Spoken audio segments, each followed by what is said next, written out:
Olá! Hoje a gente vai mergulhar num assunto que está em todo lugar, a tecnologia. Mas vamos olhar para ela de um jeito um pouco diferente. O que ela realmente é? Qual a ligação dela com a cultura? E, principalmente, qual o propósito por trás de tudo isso, pensando a partir de uma perspectiva bíblica? Vamos lá. Se eu falo a palavra tecnologia, o que vem na sua cabeça? Imagino que seja algo assim, né? Smartphones, a internet, computadores superpotentes. É super natural a gente associar tecnologia com o que é mais moderno, com o mundo digital. Mas, será que a história para por aí? Pois é, essa é a provocação para a nossa conversa de hoje. A ideia de que tecnologia não é uma invenção recente, mas algo que faz parte da experiência humana desde o começo de tudo. Para a gente organizar nosso raciocínio, vamos seguir por 5 etapas. Primeiro, vamos ampliar nossa visão sobre o que é tecnologia, depois vamos definir alguns termos, entender o propósito e, no fim, fazer uma reflexão sobre o nosso papel nisso tudo. Vamos lá! A primeira grande ideia que a gente precisa ter em mente é que a história da tecnologia é, na verdade, a própria história da humanidade. Olha só, a raiz de tudo está bem aqui. Lá no início, a humanidade já recebeu essa tarefa de interagir com a criação, sabe? De cultivar, de cuidar. Esse ato de lavrar e guardar é basicamente a semente de todo e qualquer desenvolvimento tecnológico que veio depois. Certo. Para a gente poder avançar, a gente precisa deixar alguns conceitos bem claros. Por exemplo, como é que tecnologia e cultura se conectam? Primeiro, vamos falar de cultura. Cultura não é só arte, música, essas coisas.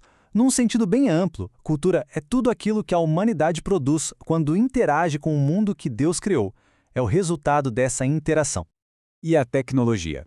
Bom, a tecnologia são as ferramentas que nascem dessa interação toda. Se a cultura é o que a gente produz, a tecnologia é o como. São os meios que a gente desenvolve para moldar, para trabalhar o mundo ao nosso redor. E isso, gente, não é nada novo. O livro de Gênesis já mostrava exemplos claros disso. Caim e a agricultura para lidar com a terra, Tubal-Caim desenvolvendo a metalurgia, Noé com a carpintaria para construir a arca e até a engenharia dos construtores de Babel, que é um exemplo fortíssimo de tecnologia usada para a glória do homem e não de Deus. Tudo isso são formas antigas de tecnologia. Ok, agora a gente chega no ponto central. Se nós criamos tecnologia, por que fazemos isso? Qual é o propósito de verdade? Porque não se trata só de criar por criar, mas de criar com uma intenção, com responsabilidade. A resposta se divide em dois pilares fundamentais. Primeiro, a tecnologia deve ser para a glória de Deus, respeitando a criação dele. E segundo, ela deve servir para o bem da humanidade, resolvendo problemas, suprindo necessidades reais. Esse trecho de Isaías é fantástico para ilustrar essa ideia. A própria capacidade de inovar, sabe, de criar métodos, de desenvolver ferramentas, tudo isso é visto como um dom que vem de Deus. E se vem dele, o que a gente cria deve, no fim, apontar de volta para ele. Então vamos aprofundar só um pouquinho mais nesses dois pilares, começando pelo benefício prático que a tecnologia traz para a sociedade. A agricultura é o exemplo perfeito disso. Pensa só, a população cresce, então a necessidade de comida aumenta. Como resposta, a humanidade desenvolve tecnologias, desde arados simples até máquinas supermodernas, para resolver esse problema. O propósito é muito claro: sustentar a vida. Então, o ponto-chave é este. Tecnologia não é um fim em si mesma. Ela é uma ferramenta, um instrumento. A pessoa que cria age como um administrador, usando os recursos da criação para servir a Deus e, como consequência, servir as pessoas ao redor. Com toda essa base que a gente construiu, a conversa agora se volta para nós. Todos nós somos agentes tecnológicos, seja criando ou simplesmente usando a tecnologia. Isso nos convida a pensar um pouco. A primeira pergunta, e talvez a mais importante, é sobre a nossa motivação.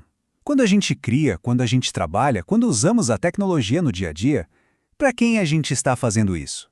É para o nosso próprio conforto, para a nossa própria glória? Ou estamos olhando para um propósito maior? A gente também precisa fazer uma avaliação espiritual. As ferramentas que usamos todo dia, do celular no bolso até o computador do trabalho, no fim das contas, elas estão fortalecendo nossa conexão com Deus ou, quem sabe, até nos afastando dele aos pouquinhos. E o nosso impacto na vida dos outros? A forma como a gente interage no mundo digital, por exemplo, está construindo pontes ou levantando muros? Nossas ações online estão servindo e ajudando as pessoas ou podem estar de alguma forma prejudicando? E essa pergunta aqui meio que amarra tudo. As nossas escolhas tecnológicas de cada dia, elas estão alinhadas com aqueles dois pilares que a gente viu. glorificar a Deus e fazer o bem à humanidade? E para a gente fechar, a gente volta para a ideia central de tudo isso. A nossa capacidade de criar é um dom. E com esse dom vem a responsabilidade de usar de um jeito que honre quem nos deu. A tecnologia nunca é neutra, ela sempre serve a um propósito. A pergunta que fica para cada um de nós é: qual propósito a nossa tecnologia está servindo?